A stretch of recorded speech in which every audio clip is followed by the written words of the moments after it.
Hello and welcome back to the new video. आज हम बात करेंगे Equitas small finance bank limited के आईपीओ के बारे में। आईपीओ का ऑफर पीरियड कल से शुरू हो गया है। आईपीओ का ऑफर पीरियड 20 अक्टूबर से 22 अक्टूबर के बीच है। इश्यू साइज करीबन 517.60 करोड़ का है, जिसमें ओएफएस और फ्रेश इश्यू दोनों इंक्लूड ही है। प्राइस बैंड मेन है 32 टू 33 रुपीज, यानी कि अपर प्राइस पॉइंट पे 33 रुपीज पर ये एक शेयर पड़ेगा और मिनिमम लोट 450 शेयर्स का है।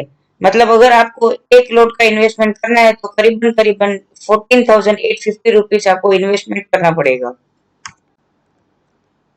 तो अभी अपने मन में आएगा कि ये आईपीओ आ क्यों रहा है?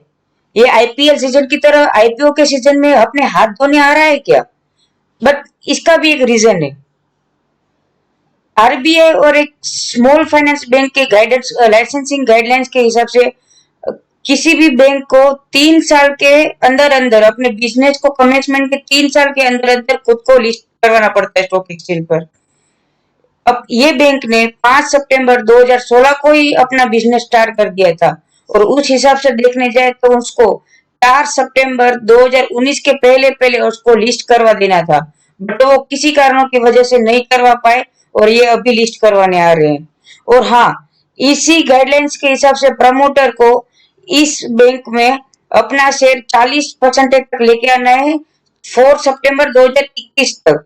अभी पोस्ट आईपीओ इनका स्टेक करीबन 82% रहेगा, यानी कि एक साल के भीतर भीतर 42% शेयर और बिकेंगे, यानी कि सप्लाई और आएगी इस शेयर में आने वाले समय में। 30% शेयर कर देना है 4 सितंबर 2026 तक और 26% शेयर कर देना है 4 सितंबर 2028 तक। तो ये थी मेन रीजन कि ये आईपीओ अभी क्यों आ रहा है। अभी अपन बात कर लेते हैं इंडस्ट्रियल ग्रोथ और आउटलुक के बारे में कि स्मॉल फाइनेंस बैंक का क्या रहेगा ग्रोथ और आउटलुक। जैसे कि इसी ग्राफ दोनों ग्राफ में दिख रहा है, तो पहले ग्राफ की बात करते हैं कि 2016 से लेकर 2019 तक इनका इंडस्ट्री करीबन करीबन 26% सीएजीआर से उनका ईवीएम बढ़ा था और ये एक्सपेक्टेड है कि आने वाले 3 साल यानी कि 25% तक और सीएजीआर के हिसाब से बढ़ेगा, यानी कि ग्रोथ तो बहुत ही बढ़िया है सब स्मॉल फाइनेंस बैंक के लिए। और अगर ये अपन मार्केट शेयर की बात करें तो 33% मार्केट शेयर इस बाजू एयू स्मॉल फाइनेंस के हाथ में है। एयू का मतलब एयू स्मॉल फाइनेंस बैंक है और सेकंड नंबर पे इक्विटास है जो 16% के मार्केट शेयर के साथ है और उज्जीवन 15% के साथ थर्ड नंबर पर है। अब बात कर लेते हैं बिजनेस आउटलुक के बारे में। Equitas small finance bank mean small finance bank यही होता है कि जो अनसर्व और अंडरसर्व सेगमेंट को सर्व करे, यानी कि वो इस सेगमेंट में काम करता है कि जहां पर बड़ी बैंक खुद को लोगों को सर्व ना कर पाए या कहीं पर सर्व ही ना हो सके या अंडर सर्व हो, कम सर्व हो। Equitas small finance bank largest bank है in terms of number of banking outlets और सेकंड लार्जेस्ट बैंक है in terms of asset under management as on FY19। ये बात यही है कि ये रिपोर्ट 19 को मिला था तो डेटा थोड़े बहुत FY19 के हिसाब से प्रिपेयर किया गया है। एज ऑफ जून 30 2020 के हिसाब से 856 बैंकिंग आउटलेट्स है और इनका बिजनेस भी बहुत अच्छा है। एडवांसेस 34% सीएजीआर पे ग्रो कर रहा है 3 साल में और during the same period deposit भी 39% के सीएजीआर से ग्रो हुआ था और ऑपरेशनली भी कॉस्ट टू इनकम रेशियो देखा जाए तो 67% है। हालांकि मेरे हिसाब से 67.2% थोड़ा ज्यादा ही है, बट ऑपरेशनली अच्छा ये रेशियो माना जाएगा। अभी बात कर लेते हैं प्रोडक्ट मिक्स के बारे में। कंपनी का प्रोडक्ट मिक्स कुछ इस प्रकार है कि स्मॉल बिजनेस लोन जिसमें हाउसिंग लोन और एग्रीकल्चर लोन और स्मॉल बिजनेस लोन कवर होते हैं जो 42% है और ये 6,484 करोड़ का ग्रोथ एडवांसेस उसमें लगा हुआ है कंपनी का। माइक्रो फाइनेंस 23% है व्हीकल फाइनेंस 24% है और बाकी का वर्किंग कैपिटल के लिए देते हैं और कॉर्पोरेट को 5% का है और अदर 1% के हिसाब से उन्होंने अपना प्रोडक्ट मिक्स बनाया हुआ है। अभी बात करते हैं कि बैंकिंग आउटलेट के हिसाब से जो अपन ने बोला था 856 आउटलेट है, तो कहाँ कहाँ पर है। यहाँ पर देखे जाएंगे तो तमिलनाडु में सबसे ज्यादा आउटलेट है।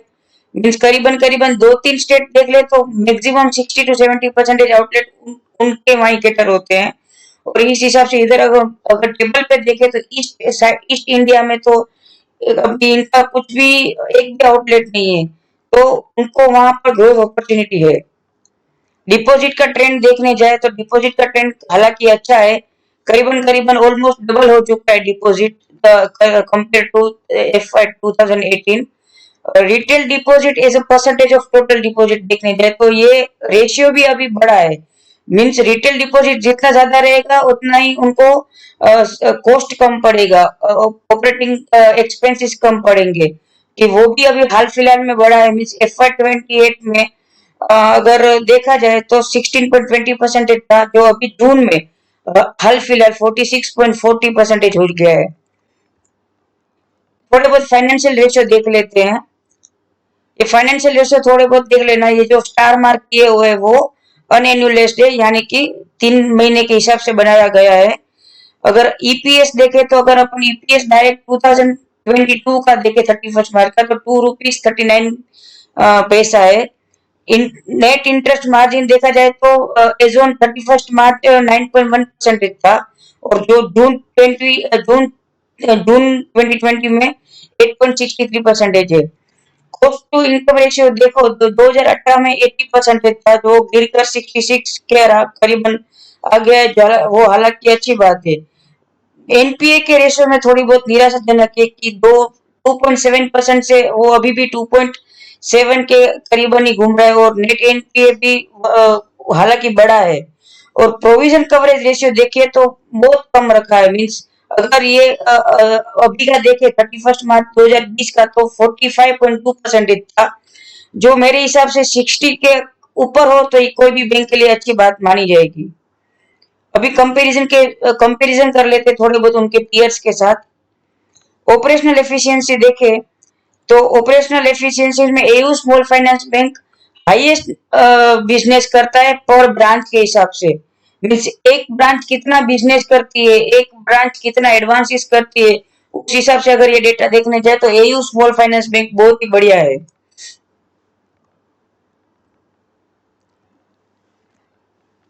अगर हम बात करते हैं सब पैरामीटर्स के हिसाब से तो आरओए और आरओई दोनों के हिसाब से फिनकेयर स्मॉल फाइनेंस बैंक सबसे अच्छी काम करती है। हालांकि उसका भी आईपीओ आएगा बट उसको थोड़ा बहुत टाइम है, एक एक दो साल में भी उसका भी आईपीओ आ जाना चाहिए। और यहाँ पर भी मेरा मानना ऐसा ही है कि इक्विटा स्मॉल फाइनेंस बैंक अच्छा खासा काम कर रहा है, बहुत अच्छा भी नहीं है और बहुत बुरा भी नहीं है।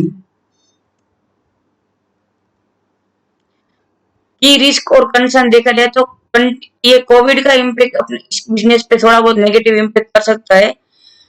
Deposit base dependent on limited number of customer, जैसे कि मैंने बीच में ही बताया था मैप में कि इनके आउटलेट 2-3 स्टेट में देखा तो सबसे ज्यादा है, तो मीन्स उनका डिपॉजिट बेस भी वहीं रहेगा। तो उनको मीन्स लिमिटेड एरिया में उनका एक्सपोजर ज्यादा होने की वजह से ये थोड़ा की फैक्टर है, की रिस्क फैक्टर है। और न्यू प्रोडक्ट और न्यू जियोग्राफी में एंटर अगर करेंगे, अगर उनको अपॉर्चुनिटी है ईस्ट इंडिया में, तो अगर न्यू जियोग्राफी में जाएंगे तो वो एनपीए को बढ़ा भी सकते हैं।